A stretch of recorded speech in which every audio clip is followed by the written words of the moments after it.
jadi tidak ada yang tidak mungkin, semuanya masih dinamis. Ya, Termasuk juga iya. soal ya publik tuh tengah menanti ya saat ini apakah betul akan ada rencana pertemuan Bu Mega dan juga Pak Prabowo itu yang kemudian dinanti-nantikan begitu. Kalau menurut Ya, Mas tapi Habibur Rahman, begini Mbak Adisti, ya? tapi begini, kalau seandainya ini kan kita menduga-duga kan Hmm, begitu ya, hmm, seandainya misalnya kan ini kan pergantian kepemimpinan kan dari Bapak Presiden Joko Widodo tentu kepada generasi yang lebih muda kan begitu ya, hmm. artinya itulah namanya keberlanjutan. Tetapi tentu dikawal oleh generasi yang memang sudah sangat seperti pada waktu Bapak Presiden Joko Widodo bersama Kiai Haji Ma'ruf Amin. Apa itu tidak mungkin? Boleh-boleh saja. Nah, Nggak boleh. apalagi itu last minute waktu itu ya. Clue-nya itu ada tuh. Iya, apalagi itu last minute. Nah, Mas Habibur Rahman ini menanggapinya seperti apa? Publik menanti sekali ada pertemuan Bu Mega dan juga Pak Prabowo. Kalau dari Gerindra sendiri, sudah adakah komunikasi ke arah sana? Ya, sejujurnya tidak ada hambatan psikologis ya kami dengan PDI Perjuangan. Kita tahu bahwa bagi Gerindra ya PDI Perjuangan itu kan cinta pertama. Ya. Kita 2009 partai yang betul. baru lahir ya, baru setahun kita berpasangan dan hasilnya nggak terlalu jelek ya, cukup bagus, kita runner up ya. Lalu di 2014 kami pun punya karya bersama, itu pasangan Jokowi Ahok ya, kita bisa menang di Pilgub DKI di 2012. Artinya sejarah hubungan kami dengan PDIP itu bagus sekali, nggak ada hambatan psikologis. Cuma memang dalam politik itu kan bukan sekedar persoalan ideologis ya. Saya beberapa kesempatan mengatakan secara ideologis kami memiliki kemiripan. Bahkan dapat dikatakan PDI dengan Gerindra itu sama. Konstruksi ideologisnya itu paling mirip di antara partai-partai parlemen yang ada sekarang. Ya. Tetapi dalam politik itu kan bukan hanya ideologi, tapi juga soal politiknya, ya. Politik dan lebih lagi keturunan politik secara taktisnya. Politik mungkin sama, kami tetap sama dengan PDI, dan frekuensi yang sama dengan PDI Perjuangan, yaitu sama-sama menganggap pemerintahan saat ini bagus dan harus dilanjutkan segala kebijakannya. Tetapi secara teknis kami ada di dua posisi yang berbeda. Kami sudah ditetapkan Pak Prabowo oleh Rapimnas Partai Gerindra sebagai capres, dan kemudian penetapan ini juga diikuti oleh dukungan dari partai-partai politik, Golkar ya, kemudian PAN, PBB, ada juga ya beberapa partai lain ya. Jadi dengan demikian ya, terakhir Partai Demokrat ya, dengan demikian saya pikir justru ini kondisi yang bagus ya. Di sisi lain kan kita tahu Pak Ganjar sudah didukung sahabat-sahabat kami PDI Perjuangan menjadi capres, dan tentu itu hasil kongres yang rasanya hampir nggak mungkin berubah ya. Kalau saya tahu karakter PDI Perjuangan adalah partai besar ya, 2 kali menang pemilu, masa mau call-nya rendah, call wapres. Tentu tidak sopan juga bagi kami untuk berkomunikasi dengan memberikan tawaran yang tidak pas. Ya. Dan di sisi lain kami nggak bisa mundur juga, gitu loh. Jadi nah, nampaknya kan di sini ya. masih ada. Sorry. Ini kan teknis ya. Artinya gini, pemilu itu memang ada sisi ideologis, ada sisi teknis. Sisi ideologinya adalah bagaimana sikap kita soal orientasi pemerintahan ke depan, itu ideologis. Tetapi secara teknis, siapa yang memenangkan? Toh semuanya adalah putra-putra terbaik bangsa. Itu yang selalu dikatakan Pak Prabowo. Perbedaan pilihan tidak perlu membuat kita berpecah belah sebagai sesama anak bangsa. Pak Prabowo sadar dan selalu mensosialisasikan kepada kader-kadernya atau bahkan kepada publik bahwa pasti apa yang ada di kepala Pak Ganjar, apa yang ada di kepala Pak Anies Baswedan bahkan adalah merah putih, adalah hal-hal yang terbaik untuk bangsa ini. Jadi ya kan, jadi yang positifnya ya dari situasi ini adalah bahwa kita nggak akan ada ketemu lagi yang namanya politik gontok-gontokan, ya, politik saling menyerang, ya politik perpecahan yang antagonis. Tentu kita akan menjalani dengan suasana yang guyup rukun. Karena dua leader di survei setidaknya ya, Pak Prabowo dan Pak Ganjar kan bergantian memimpin survei ya. Dan yang di bawahnya mohon maaf agak ketinggalan lah ya. Nah, itu dalam frekuensi yang sama.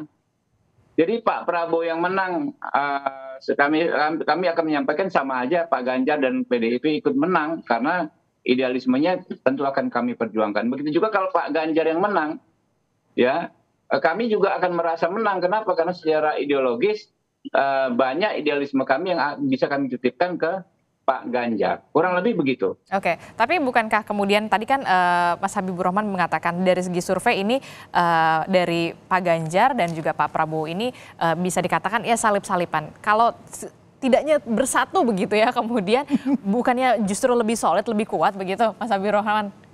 Ya kan ada banyak hal ya, kenapa orang mau maju sebagai capres dan cawapres? Kenapa partai ingin kadernya atau ingin tokoh yang didukungnya maju sebagai capres dan cawapres?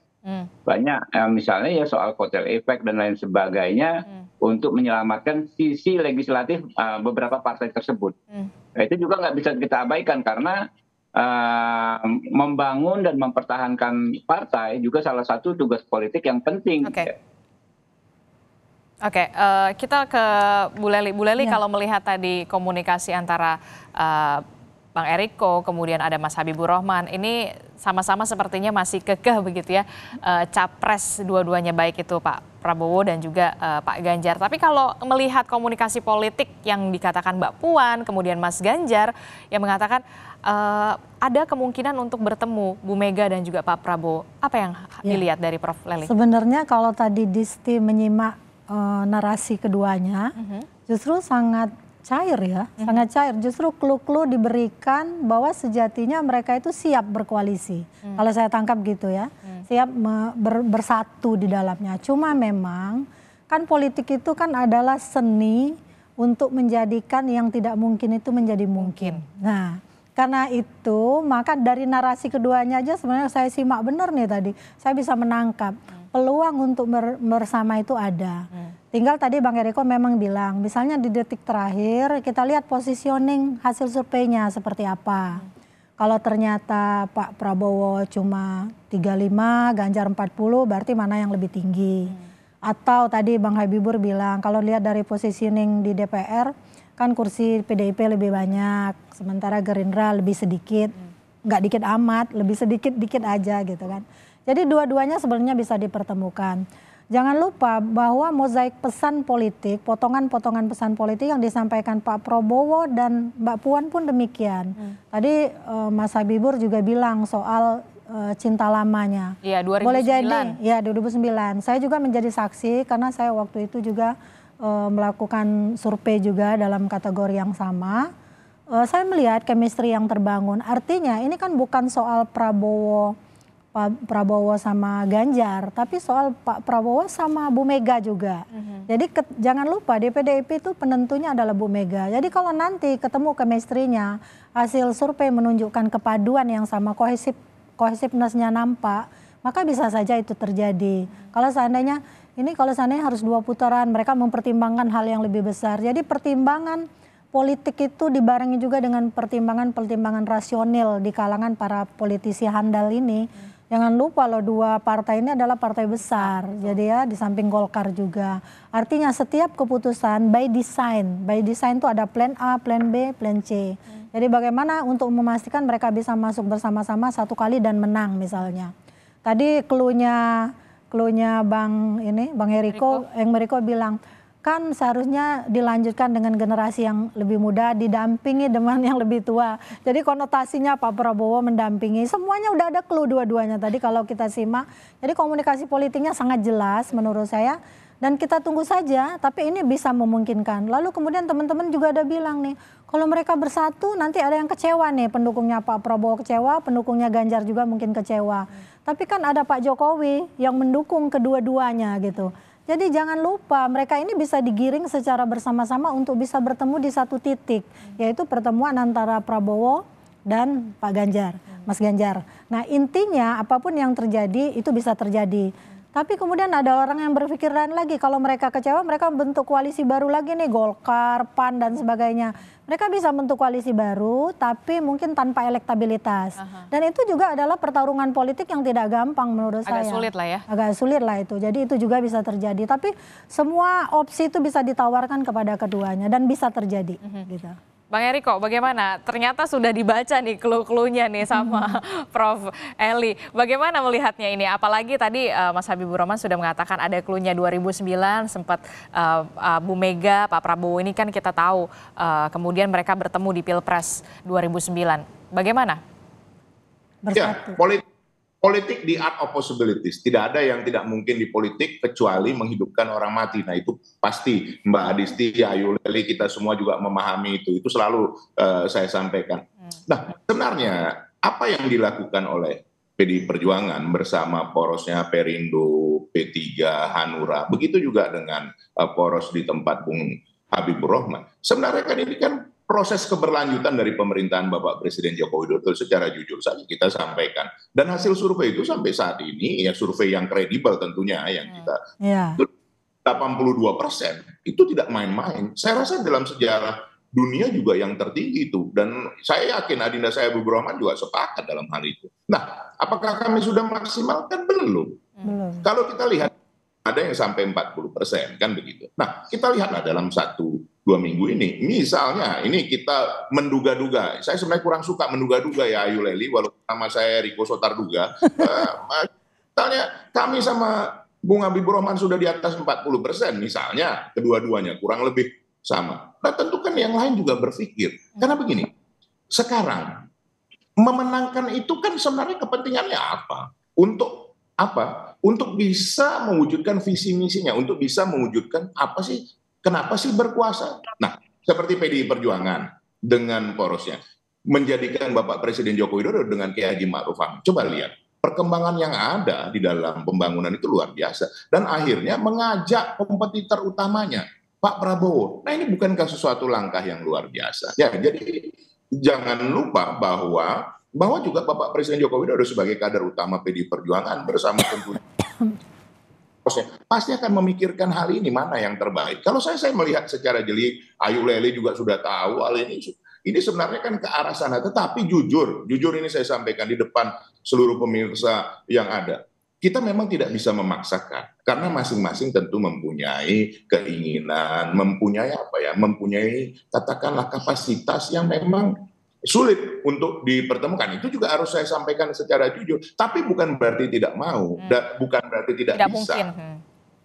Nah, kalau dilihat tadi Bung Habibur Rahman sudah sampaikan itu hasil Rapimnas di Gerindra. Kalau di PDI Perjuangan Kongres itu institusi tertinggi dan dalam komunikasi selalu Ibu Mega sampaikan konsistensinya dan poros Gerindra juga poros Pak Prabowo menyadarin hal seperti itu. Jadi ini ya tinggal hanya sebenarnya pembicaraan, ya biarlah beliau-beliau nanti yang menentukan itu. Itu clue lagi itu. Oke, tadi Prof. Leli bilang clue lagi tuh ya kan? Clue lagi yang dikatakan oleh Bang Eriko. Apakah kemudian akan bisa mereview kembali pada saat 2009 pada Pilpres itu kalau tidak salah kan Bu Mega dan juga Pak Prabowo itu last minute sekali ya. Kemudian bisa menyatu. Bisa dikatakan, apakah kemudian ini bisa juga terjadi kembali di 2024? Kita akan saksikan dialognya nanti usai jeda. Tetaplah bersama kami di Sapa Indonesia Pagi.